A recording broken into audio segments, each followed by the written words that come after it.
Hello बच्चों, मैं हूं हृदय एससीजी इंस्टीट्यूट से। आपका बहुत बहुत स्वागत है हमारे रैंक होल्डर बैच में।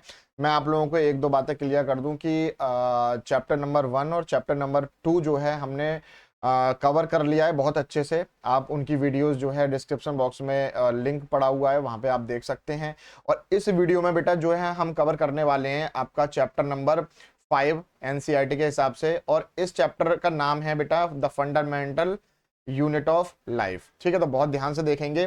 तो सबसे पहले हम ये जान लेते हैं कि बेटा कि इसमें क्या क्या टॉपिक्स हैं। तो सबसे पहला टॉपिक है आपका क्या, सेल। तो सेल क्या होती है, तो सेल को समझने की कोशिश करते हैं। एक सेकंड बेटा। तो सेल क्या होती है बेटा कि it is defined as the smallest basic unit of life that responsible for all of its life process. जितनी भी लाइफ प्रोसेस होती है उसके लिए जिम्मेदार होती है। एक तरह से बिल्कुल बेसिक यूनिट होती है ये लाइफ की। ठीक है। और एक क्वेश्चन पूछ लिया जाता है बेटा आप लोगों से कि इसको डिस्कवर किसने किया था। तो रॉबर्ट हुक जो है वो इसके डिस्कवरर हैं। इन्होंने जो है इसको डिस्कवर किया। अगर आपको सेल का स्ट्रक्चर दिखाई दे रहा होगा तो देखो इस तरह से होगा कि इसमें क्या है, एक सेल मेम्ब्रेन दिखाई दे रही है, डीएनए दिखाई दे रहा है, लाइजोसोम्स दिखाई दे रहा है, राइबोसोम्स दिखाई दे रहा है, माइटोकॉन्ड्रिया दिखाई दे रहा है, गोल्गी apparatus दिखाई दे रहा है, साइटोप्लाज्म है, न्यूक्लियस है, एंडोप्लाज्मिक रेटिकुलम है। तो इन सब के बारे में हम पढ़ेंगे। ठीक है, तो डिटेल में वीडियो में बने रहना, लास्ट तक देखना वीडियो। तो देखो सेल जनरली आपकी किससे मिलकर बनी हुई होती है। तो मेनली तो आपके क्या है बेटा, तीन पार्ट हैं। क्या है, तीन पार्ट हैं। क्या है, पहला है सेल मेम्ब्रेन, दूसरा है न्यूक्लियस और तीसरा है साइटोप्लाज्म। ठीक है। तो जैसे सेल मेम्ब्रेन है इसी प्रकार से हम इसको सेल वॉल भी इसमें क्या कर देते हैं बेटा, एड ऑन कर लेते हैं आपकी एनसीईआरटी के हिसाब से। ठीक है। तो आप लोगों को फिर से एक स्ट्रक्चर बनाया हुआ है कि कहीं पे साइटोप्लाज्म दिख रहा है, न्यूक्लियस दिख रहा है, राइजोसोम दिख रहा है, सेल मेम्ब्रेन दिख रही है और न्यूक्लियर मेम्ब्रेन दिख रही है। ठीक है। इन चीजों को भी, ये जितने भी कंपोनेंट आपको दिखाई दे रहे हैं इनको भी डिटेल में पढ़ेंगे। तो सबसे पहला जो टॉपिक स्टार्ट हो रहा है बेटा आपका, दैट इज प्लाज्मा और सेल मेम्ब्रेन। ठीक है। तो बहुत ध्यान से देखना। तो, ये बायोलॉजी का चैप्टर है तो थ्योरी ज्यादा होगी, तो एक एक लाइन एक्सप्लेन करते हुए चलेंगे। ठीक है, देखते चलना। पहला इसमें पॉइंट क्या कह रहा है कि the cell membrane support and protect the cell. ये एक तरह से क्या हो गया बेटा, कवरिंग हो गई। क्या हो गई बेटा, कवरिंग हो गई, जो क्या नाम है, सेल को क्या कर रही है, कवर कर रही है। It control the movement of substance in और आउट। क्या है कि कुछ सब्सटेंसेस हैं जो सेल के अंदर आ जाते हैं और सेल से बाहर जाते हैं, उनको कंट्रोल करती है। It separate cell from external environment. और ये जो बाहर का एटमॉस्फेयर होता है या कह लो एनवायरनमेंट होता है, उससे क्या कर रही है, ये उसको सेपरेट कर रही है, मतलब अलग रखे हुए है। कौन, प्लाज्मा मेम्ब्रेन, या फिर उसको हम सेल मेम्ब्रेन भी बोल रहे हैं। सेकंड पॉइंट क्या है बेटा, the cell membrane is outer covering of cell. ये एक तरह से इसका जैसे आपको मैं बता दूं, जैसे हम लोग कपड़े पहनते हैं तो ये कपड़े जो है वो एक तरह से कवर हो गए ना, हमें कवर करे हुए हैं। ठीक है। तो इसी प्रकार से सेल को जो कवर करे हुए है वो है cell membrane, within which all other organelles. और उसमें क्या है, सारे ऑर्गेनेलीज को भी क्या नाम है, कवर करे हुए है। जैसे क्या क्या हो गए आपके, साइटोप्लाज्म हो गए, न्यूक्लियस हो गया। ठीक है। आर एनक्लोज्ड, और भी हैं तो हमने नाम नहीं लिखे, बस इतने ही बहुत है। ठीक है। नेक्स्ट, बाय स्ट्रक्चर, अगर स्ट्रक्चर देखा जाए, इट इज पोरस मेम्ब्रेन। एक तरह से पोरस होती है। अब जैसे मान लो ये एक परत है, ठीक है, यहाँ पे छोटे छोटे छोटे क्या होंगे, पोर्स होंगे। ठीक है, क्लियर हो गई। With pores which permit movement of the selective substance in और आउट ऑफ द सेल। अब जैसे मान लो कोई कंपोनेंट ए है, ठीक है, और कोई कंपोनेंट बी है।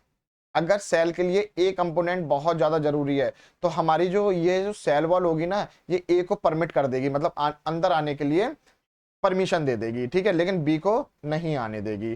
तो इस तरह से क्या होगा, ये इस सेलेक्टिवली परमिएबल मेम्ब्रेन भी इसको कहा जाता है।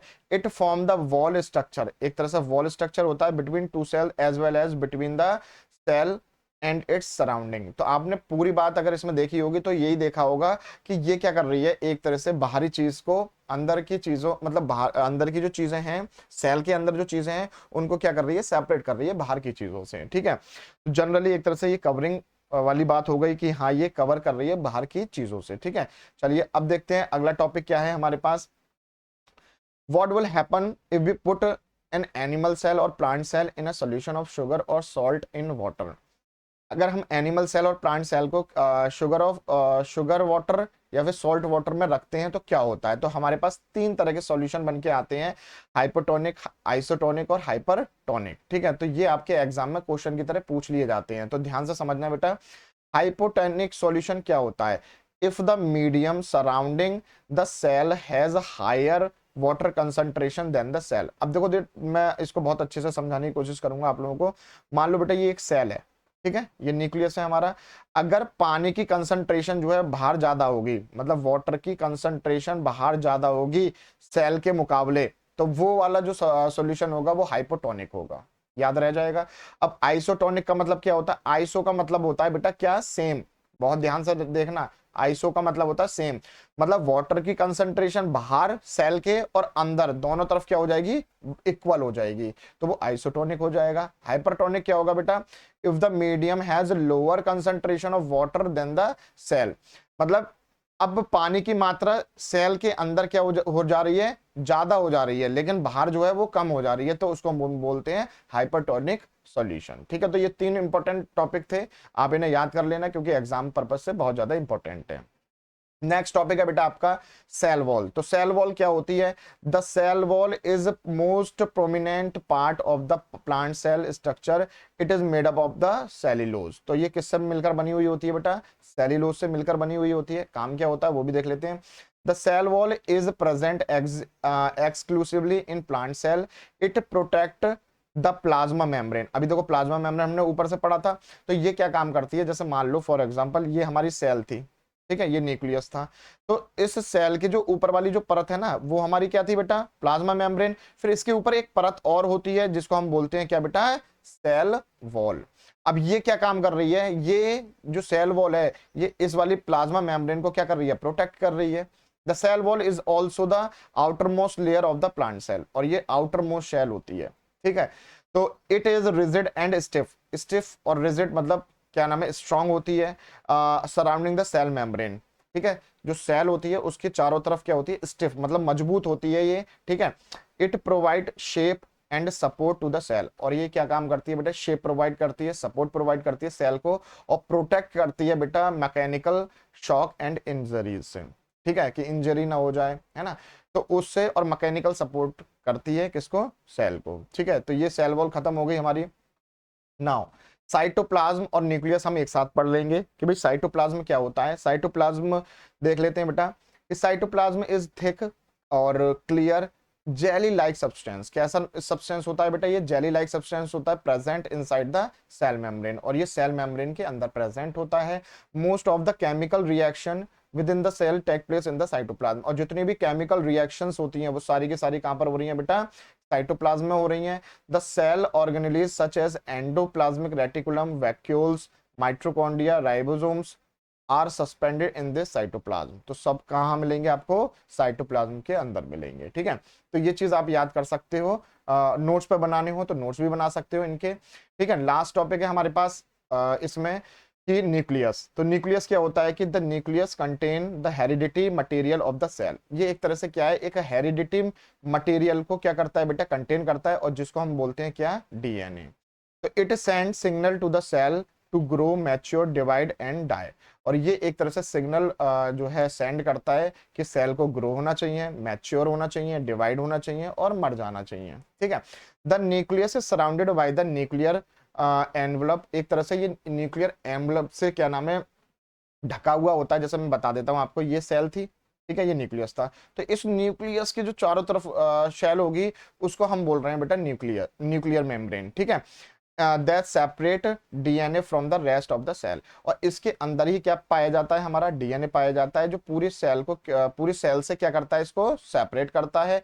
The nuclear protect DNA, DNA को प्रोटेक्ट करता है, and integral component of the plant cell structure. ठीक है, और एक तरह से ये क्या है, इंट्रीगल कंपोनेंट है प्लांट सेल स्ट्रक्चर का। नाउ बेटा ये बहुत ज्यादा इंपॉर्टेंट टॉपिक है, प्रोकैरियोटिक और इकैरियोटिक। सबसे पहले तो आप इस पे इंपॉर्टेंट लगाओ कि प्रोकैरियोटिक और इकैरियोटिक सेल्स क्या होती हैं। तो इनमें न्यूक्लियस, प्रोकैरियोटिक की बात करूं तो एब्सेंट होता है, इकैरियोटिक में प्रेजेंट होता है। मेम्ब्रेन बाउंड ऑर्गेनेलिज एब्सेंट होती हैं और इनमें प्रेजेंट होती हैं। ठीक है बेटा, सेल स्ट्रक्चर इनका यूनिसेलुलर होगा और इनका क्या है, मोस्ट ऑफ द कंडीशन में क्या होगा, मल्टी सेलुलर होगा, लेकिन कहीं कहीं कंडीशन पे क्या है, यूनिसेलुलर भी है। सेल साइज जो है इनका 0.1 से लेके 5 माइक्रोमीटर तक होता है और इनका 10 से लेके 100 माइक्रोमीटर तक होता है। कॉम्प्लेक्सिटी डीएनए फॉर्म की अगर बात करी जाए तो सिंपल होता है इनका बेटा, कॉम्प्लेक्सिटी जो है सिंपल है इनकी, और यहाँ पर क्या है, मोर कॉम्प्लेक्स है। लेकिन डीएनए फॉर्म की बात करी जा रही है तो सर्कुलर होगा इसमें, और इसमें लीनियर होता है। और एग्जांपल इसके बैक्टीरिया हो गए, इसमें हम लोग आ जाते हैं, ठीक है, प्लांट हो गए, एनिमल हो गए, फंजाई हो गई, ठीक है। तो ये जो वीडियो थी ये चैप्टर लाइफ वो सॉरी सेल की पहला पार्ट था, और जो अगला पार्ट है वो हम नेक्स्ट वीडियो में कवर करेंगे। अगर बेटा आपको यहाँ तक वीडियो समझ में आई हो, अगर अच्छी लगी हो तो लाइक करें, कमेंट करें और चैनल को सब्सक्राइब कर लें। मिलते हैं नेक्स्ट वीडियो में। Thank you.